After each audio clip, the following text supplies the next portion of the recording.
So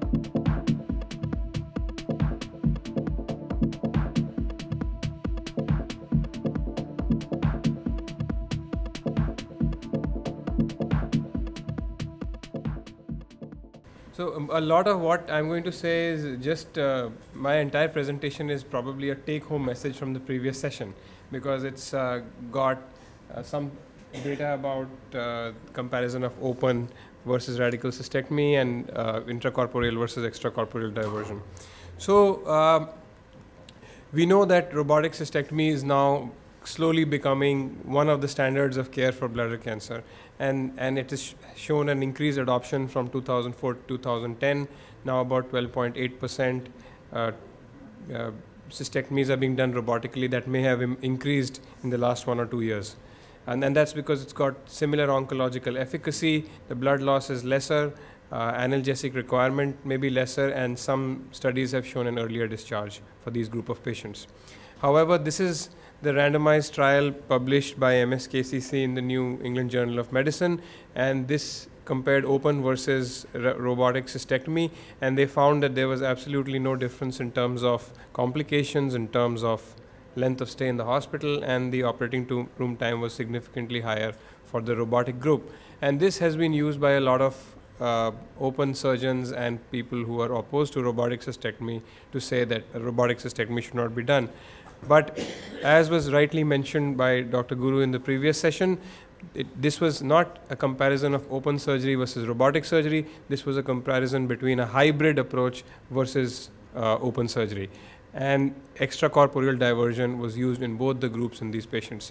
We know that most of the complications that occur during cystectomy are actually related to the diversion and not to the cystectomy component.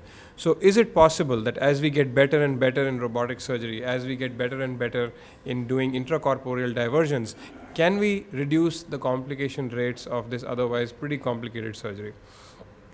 If you look at the potential advantages of intracorporeal diversion, and these are potential because we don't have a high level of data, the potential advantages can be that there is an early return of bowel activity because you're not exposing the bowel to the atmosphere. The dehydration in the bowel is less, the mobilization of the bowel is less. So as a result, it's possible that patients may recover their bowel activity earlier. They may as a result have faster recovery, earlier discharge, and potentially decreased bowel related complications. And in the long term, it's possible that we may have a decreased ureteral strictures because the anastomosis is being done at the level of the retroperitoneum, and you don't have to really mobilize the ureters that much and harm the tenuous blood supply. But there are complications and problems associated with this procedure. In the short term, there's no doubt that this is probably the most technically difficult surgery that we can do with the robot in urology. It's definitely going to take increased operative time. This all may result in an increased cost for the patient and for the healthcare system. And in the long term, especially during the initial learning phase, there may actually be a paradoxical increase in complications as the surgeons and the teams get more and more used to doing this procedure. So this is Dr. Guru's paper from for the first 100 robotic intracorporeal ileal conduits that were done over a 4-year period. They found that the median hospital stay was 9 days. Median operating time was 5 hours 52 minutes, and median diversion time was just about 2 hours. And overall 90-day complications were 81%, but high-grade complications were only 15%. So this data, even in the discussion part, is very similar to the data that one can see in the open conduit diversions as far as the outcomes are concerned. And this is the largest reported series from 2 institutions, from the USC and from Karolinska Institute. This is 132 intracorporeal neobladders over a 10-year period. So this is a very long duration of study. The median hospital stay is again 10 days or so, mean operating time 7.5 hours. 90-day overall complications are 74%, and the high-grade complications are about 28%. They also reported a 3.5% rate of ureteroenteric strictures, which when you compare to other series in literature seems to be on the lower side.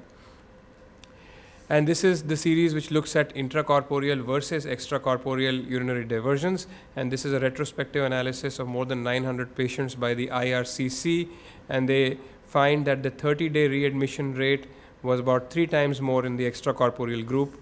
The 90-day complications similarly were about 8% less in an absolute terms in patients who underwent an intracorporeal diversion.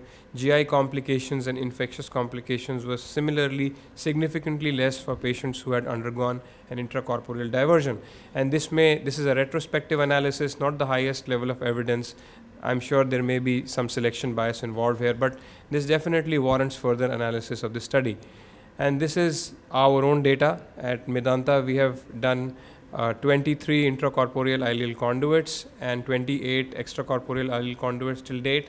The operative times are 440 minutes and 350 minutes. Nowadays, we take about 2 to 2.5 hours to complete the diversion portion of the conduit. The hospital stay, we have not found any significant difference.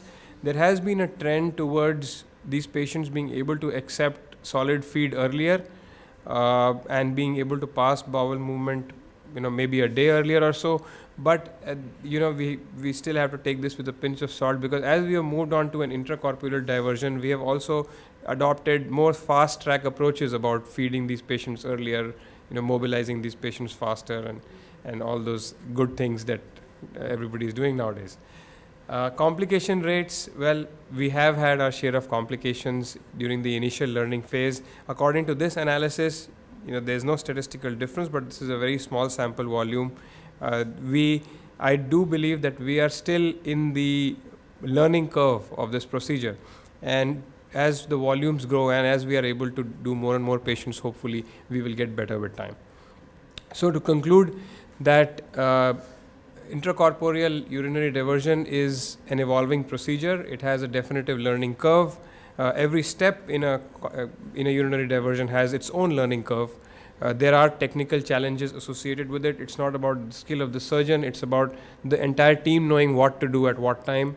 There is a potential for faster recovery and decreased complications from the evidence that we so far have from the retrospective data available. However, we do need higher level of evidence before we can define clearly the role of intracorporeal diversion in cystectomy.